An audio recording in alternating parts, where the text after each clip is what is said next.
So let me start with, social media sucks if you don't know what you're doing. I was cast for a reality show 2 years ago on Fox with George Lopez, and I had to fly to New York to meet with producers just for the day. It was a day trip, out at 5 a.m., back by 6 p.m. When I get there, the meeting was literally 15 minutes long. So I had the whole thing in Manhattan. So I wander over to Times Square, and I had spent no significant time in New York, so I knew I'd take advantage of having an entire day there. And as I strolled over to Times Square, I stood there and was in shock because I was in the advertising mecca of the world where brands spend millions upon millions of dollars to be exposed. Yet everyone was looking down at their phone. I thought that was quite an interesting perspective. We are in the midst of an amazing shift in the way we communicate. I'm here today to talk to you about why social media sucks if you don't know what you're doing. But more important, I'm here to disrupt your thought process. The days of how we've communicated and marketed and advertised and got the word out and pushed and shoved messages down consumers' throats are gone, my friends. We are living in an age of storytelling. We are living in an age where you listen and you provide value and you provide content and you get people into your ecosystem to continue to feed them valuable content, to engage with them, and to become the go-to source for what you do. It's like that friend you can call for anything. 3 o'clock in the morning, broke down on Alligator Alley on a Sunday night. You don't think twice, you just pick up the phone, you say I'm on it, you jump in the car and you go. Maybe we've got that person for us as well. I invite you to consider the idea of being that as a brand, becoming the go-to source for what you do. I engage with your brand so frequently, I may not buy your product or consume your service, but you provide so much good content to me. You always answer my questions. You always share my tweets, my posts. It makes me feel great. There's an emotional tie here with social media, friends. I hate to tell you, but we've reached the day that we are digitally addicted. We post a picture, we send an update, we send a tweet, and then we wait for that shot of dopamine, for that first like. It goes right to our brain and says, I'm awesome! And we get that over and over and over and over again. Where am I going with this? Imagine if you did that as a brand. Could you imagine? It's happening. It's providing content and valuable content that people want to hear about. Appreciate that. So I decided I was going to blaze my own trail. And I moved around. I had a kid at 22. Science experiment worked. Moved to Chicago. Got a big boy job. Then moved to Southern California, got another big boy job, made my first $100 grand at 23, and I'm like, well, that was easy. If I did that for him, how can I do it for myself? So I jumped out into the wonderful world of entrepreneurship and got into the direct marketing space for realtors and mortgage brokers, specifically in Southern California, providing them direct response. Their phone was ringing, direct response marketing efforts of people that wanted their services. Well, we all know what happened in 2008. I don't think I need to go on any further. I found myself back in Miami in March of 2008 with a duffel bag and my daughter. I mean, literally, that was it. There was no money, no car, no anything. I literally just showed up and said, well, I guess this is where chapter 2 begins. So it took me 2 years to wrap my head around it. Yes, I did sit around for 2 years and suck my thumb. Poor me. How did I get here? How do you get from here to here? And then after that, I met a friend that I showed a video to that I was doing for my marketing services. I was doing the same thing I did in California, but I was working twice as hard for half the money. And I showed her the video. She was a brand new friend I had just met, and she's like, that video was awesome, you need to start a YouTube channel. And I was like, what am I going to talk about? Marketing services for real estate? Boring. You know, this social media thing, there's a lot of buzz around it at TV shows, SocialBuzzTV. Hey, that kind of jives a little bit. Let me send that to my designer. I did that, and 3 days later he came back with what is now the SocialBuzzTV logo. Now, we got a logo, we got a name, great, now what do we do? So I said, I need to figure out video editing. I'm really excited about it. I'm just here to share my story and hope that it's going to impact people to do something with themselves or their life or make a shift. What the book's all about is my story. I believe that living in an age of storytelling, it's vital to tell your story. People resonate with your story. Some of the parts aren't even pretty, but guess what? I'm out of it now, so I'll talk about all the unpretty parts, right? When you're in it, you're like, oh. So I tell my story, but then I also talk about, again, I believe brands are doing it all wrong when it comes to social media. There's some brands doing it right. There's a lot of them that are commendable. There are so many that are doing it wrong. I want to change that. I want to disrupt that entire process. And for me to have a title like Social Media Sucks if you don't know what you're doing, I was going to call it Social Media is Here to Stay. I was so proud of that name. And I had a strategy session with my friend Michelle Villalobos, and she goes, Sebastian, that name is not working. So I turned around in my chair, and I was thinking for a minute, and I spun back around, and I go, how about Social Media Sucks? She goes, that's it. So from there, I went to follow it up with if you don't know what you're doing, and then from there, it just continues. So, but it really talks about, it does suck if you don't know what you're doing. We talk about brands that, that have been making noise and disrupting for years now. Nike and Just Do It. Starbucks, yeah, they offer coffee, but they sell an experience. There's several different things that are happening within that space that I want to give my opinion on, because people constantly ask me, what do you think about this? Where are we at with all this? And giving examples and going back to the basics of word of mouth, going back to the basics of people do business with who they know, like, and trust. None of that changes with social media. It's only crazier. I don't want to get on social media. People are going to talk about me. They already are. You know why? Friends, social media is overthrowing governments in the Middle East. Do you really have the audacity to think it's not affecting your business? Come on, hello. That's my buddy Gary Vee's quote, by the way. Now, exactly. So we've got two options as a brand. We can be proactive now, or we can be reactive later. The choice is entirely up to you. Now, figure out what to do to get on and tell the story of your brand. It's vital, because here's what's going to happen, and it's already happening. People are going to search for what you do.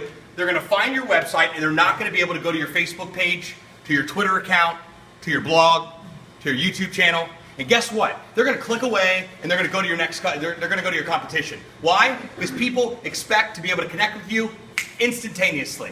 If you don't have social icons on your website for Facebook, Twitter, YouTube, maybe you don't even have anything set up yet, maybe we should talk.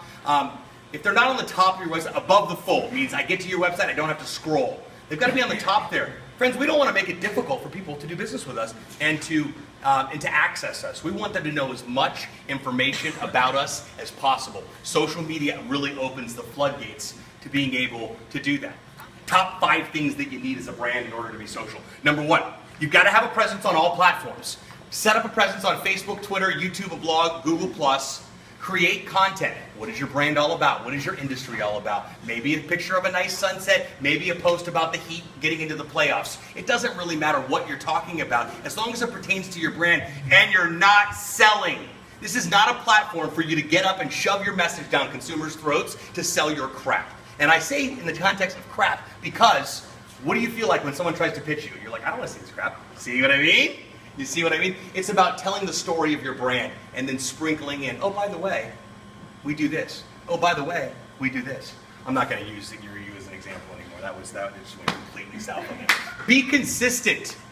Be consistent. Send at least one update out Monday through Friday, once a week. Post every day. Engage with people. Just run the race. Get in the race. You're going to have to do it anyway. There was a point in time that you could run a business without a fax machine. Remember those days? There was a point in time that you could run a business without a website. In 1999, Bill Gates said, if you don't have a website in the year 2000, you are not in business. Well, guess what, friends? If you don't have a social media strategy in 2014, you are not in business, in my opinion. And people constantly ask me what the ROI of social media is, and I said, you'll be in business in 36 months. That's just the reality of it. People want to share their lives. You saw Mark Zuckerberg in the social network, and he goes, people want to talk about what they're doing in college. They want to share their lives. Holy cow, look how that's exploded. We're dependent on it. So, third thing, content is king. Marketing is queen and she runs the house. Content is king. What's your brand all about? What's your industry all about? What's your product and service all about? Educate people. Become a utility. My buddy Jay Baer wrote a book called Utility, Y-O-U, Utility. It's about offering something that complements what your brand does. Anybody familiar with the outdoor gear Columbia? They have like outdoor jackets and whatnot. Okay, cool. So they created an app to show you how to tie knots. They don't even sell rope. You see how that works? It resonates with people. People remember they tie a knot and they're like, you know what, it's time for a raincoat. Oh, Columbia. They associate you with value. Think about how your buying behavior is. What makes you tick and get you all excited and they're like, yay, I love that. They did something to make you feel that way. Be that brand. Desire to help, not sell. I'm here, I'm available, I'll answer questions. I'm here to help. I don't work for free, but I'm here to help. and not sell. The buying decision's already been made. If you're providing value and they're engaged with you, the buying decision has already been made, and it's going to happen. And most importantly, listen.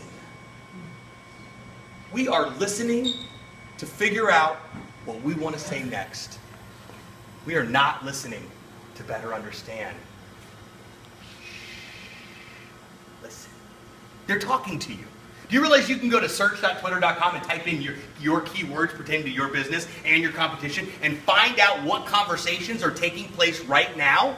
If someone says, I need a chiropractor in Miami, you can search for that. If that tweet pops up and you get to respond back and go, I'm a chiropractor in Miami, maybe I can help, guess what? If you convert that person into a paying customer, you found a return on your investment with social media. That's just one of the many examples. And the fifth is you got to display the image of your brand everywhere. Email signatures, business cards, flyers. I picked up a flyer this morning for some Tai Chi yoga place. It was trifold, really nice, all colorful on there. Had nothing on there pertaining to social media.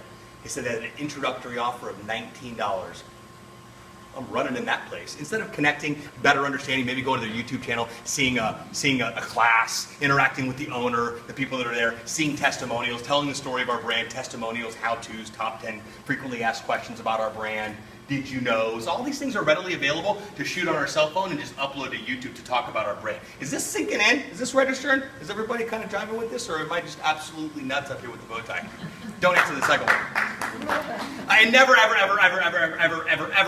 spam people. Do not contact people that you do not know. Stop adding people on Facebook that you have not met in real life. They are not your friend. Stop. 3,000 friends, really? Name 10. YouTube, #2 search engine on the planet. #2, 70 hours of video are uploaded every single minute. Can we wrap our heads around that? Why would you not want to be on there as a brand? People are searching. You ever search for something, then a video pops up? Yeah. Crazy what those computers, that internet thingy does. It's nuts. You got to choose the right team to engage. Right, US Airways? The right team. Because otherwise, you're going to find yourself in an absolute difficult situation. It would suck to be on the PR team for US Airways. I just shot a video this morning that said, I do these quick little Vine videos, Instagram videos, but it said, social media sucks. If you don't update your passwords, just ask US Airways. Search.twitter.com is hands down the most powerful website on the planet. You can quote me on that. Twitter is the new telephone. You no longer have to ask for permission to contact anyone. And sometimes you can get in conversations with people that you never thought you'd be in a conversation with. Celebrities, high-profile people. Somebody tweeted out Mark Cuban, owner of the Mavericks, internet billionaire, said Mark Cuban prefers the new Windows phone over the iPhone. And I retweeted it and commented and said, because his contract says so. And he responds back, I don't have a contract, I just test these phones out. What do you think I care about being cool? So he responded back to me, which was cool. And someone else responded back and said, Mark Cuban wears Skechers. Of course he doesn't care about being cool. So that was an interesting conversation. You got to connect with people. Socialmention.com, search.twitter.com, all great listening tools. Type in the keywords about your business. Find out the conversations that are happening. They're having, I need a chiropractor. You can't spell it out any clearer than that. People say that. People share their lives and they share their needs. Be the resource for the needs without having to sell. It's amazing what happens when you do that. And build a relationship. Don't try to get in there and develop leads. Good relationships turn into good leads. Don't get in there just because people can. Who in this room loves to be sold? Case in point. No one does. Who in this room likes their questions answered and likes to be listened to? Holy cow, if we did that as a brand, we would totally start a whole new revolution. It's already